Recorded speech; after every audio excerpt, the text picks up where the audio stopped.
So what's up guys, this is Mangos again. For today's video, gagawa tayo ng mga listahan ng mga things to consider kung paano pumili ng TV. So guys, first thing natin na dapat consider is yung size. Kung bibili ninyo is 22 inches na mga TV, ang minimum na distance sa feet, 2 feet, pinaka-minimum niya, pinakamalapit niya. Pinakamalayo naman niya is 4.5 feet. Ngayon naman, kung ang TV ninyo ay 28 inches, ang minimum na lapit niyo is 3 feet. Ang pinakamalayo niyo dapat ay 6 feet para mas maganda pa rin yung viewing angle. Pag 32 inches naman, 3 feet, yung pinaka-minimum, pinakamalayo, 7 feet.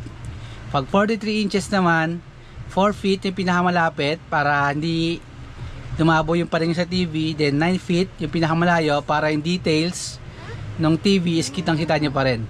Pag 50 inches naman, 5 feet yung pinakamalapit, 10.5 feet yung pinakamalayo. Then pag 55 inches, 5.5 feet yung pinakamalapit, then 11.5 yung pinakamalayo. Pag 60 inches naman yung TV niyo sa bahay, 6 feet yung pinakamalapit, 12.5 feet yung pinakamalayo. Then pag 65, 6.5 feet yung pinakamalapit, 12.5 yung pinakamalayo. Then pag 75, 7.5 feet yung pinakamalapit, then 16 feet yung pinakamalayo.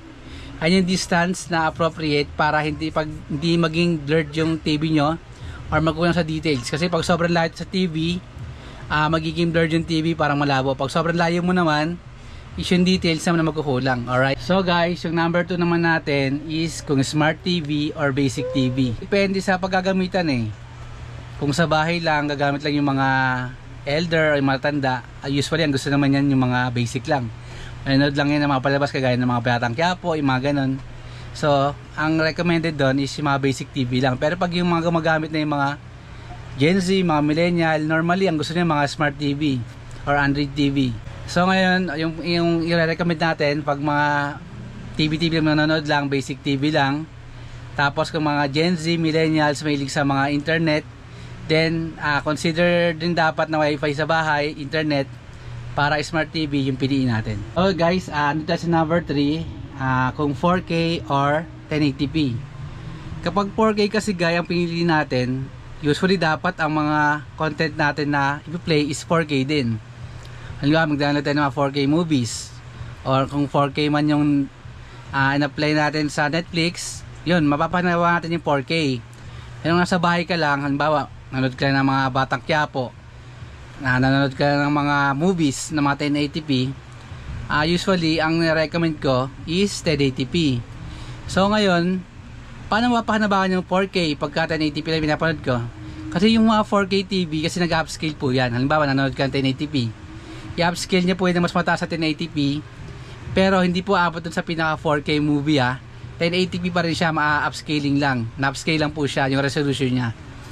So kung i-recommend ko po is 4K dun sa mga nagda-download ng mga 4K movies at nag-apply ng 4K sa Netflix. Pero kung nasa bahay ka na cable ka lang, kasi wala namang cable na 4K, ang cable mga provider is 1080p lang yung video niya. So 1080p lang na-recommend natin. Pero depende sa inyo kung gusto nyo ng 4K para sa movies, tapos kung sa bahay lang talaga manood ng mga 1080p na content, is 1080p na TV ang pipiliin natin. So yun guys, number 4 na tayo. Meron kasi mga TV sinasabing mga 60Hz, yun daw yung medyo naglalagi. Tapos 120Hz, yun naman daw yung smooth. So ngayon guys, iba-iba kasi preference ng tao eh. Merong tao na ayaw sa 120Hz kasi daw nagmumukhang teleserye yung movie, sabi nila. So ngayon guys, mapapakinabangan natin mga 120Hz sa movie, sabi nila 120Hz sa movie doon sa mga games, para pag naglalaro ka ng mga games is hindi nagalag yung nilalaro nyo. Halimbawa naglaro ng NBA or mga kung anumang games, para smooth yung flow ng laro, hindi siya nagalag. Kung nasa bahay ka naman, ayaw mo nang parang teleserye yung movie na pinapanood mo, is 60Hz na TV. Pero meron mga brand kasi na na pwede mong setup yun eh. Merong brand na merong settings na tinatawag na ultra smooth motion. Hindi ko nababanggitin kasi baka sabihin naman mayroon tayong pinapromote na brand eh. Yung ultra smooth motion na yon is nagko-control para maging pwede mong gawing smooth yung screen na pinapanood mo, yung flow niya, or pwede mong off yun para okay lang, sakto lang, hindi mo kang teleserye yung pinapanood mo. Ngayon depende sa inyo kung ano yung gusto niyo, 120Hz o yung 60Hz na TV. So yun guys, yung pang-anim naman natin is yung warranty. Syempre unang-una nating malalaman kung ilang taon yung warranty, ano yung mga sakop nito. Kasi bawat brand iba-iba ng sakop ng warranty. Yung ibang brand 2 years lang, ibang brand 1 year lang. Ibang brand naman hindi sakop yung screen, kahit na hindi siya nabasag na blackout lang, hindi sakop sa warranty yun. Ibang brand naman pag na-blackout yung screen niya, hindi sakop din, hindi naman nabasag, isakop pa rin ng warranty niya. Kaya dapat i-consider din natin yung warranty ng TV, kung ilang taon tsaka kung ano yung mga sakop ito. Pero pag nagbalik naman tayo ng TV dun sa pinagbilihan natin, is wag naman tayo mandaya kung natin mabasag, sabihin natin hindi sadya. Kung ano talaga yung cost nung naging sira niya, is yun sabihin natin, para di kayo mahirapan sa pagpapapalit ng TV. Tsaka iba pala merong 7 days replacement, yung iba wala. Pero depende pa sa sira para sa replacement. Lalo na pag nabasag or nabasa, hindi kasama sa warranty na.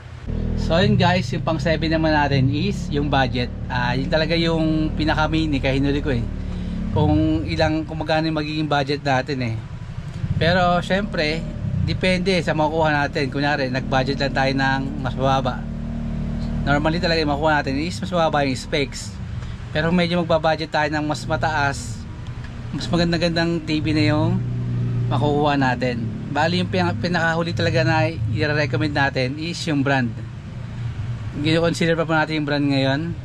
Sa ngayon, syempre, normally naman talaga pag mas maganda yung brand, kagaya nila Samsung, Sony, Sharp, is mas maganda yung mga specs. Pero kung sinabing yung ibang brand di maganda, syempre depende rin sa model yan.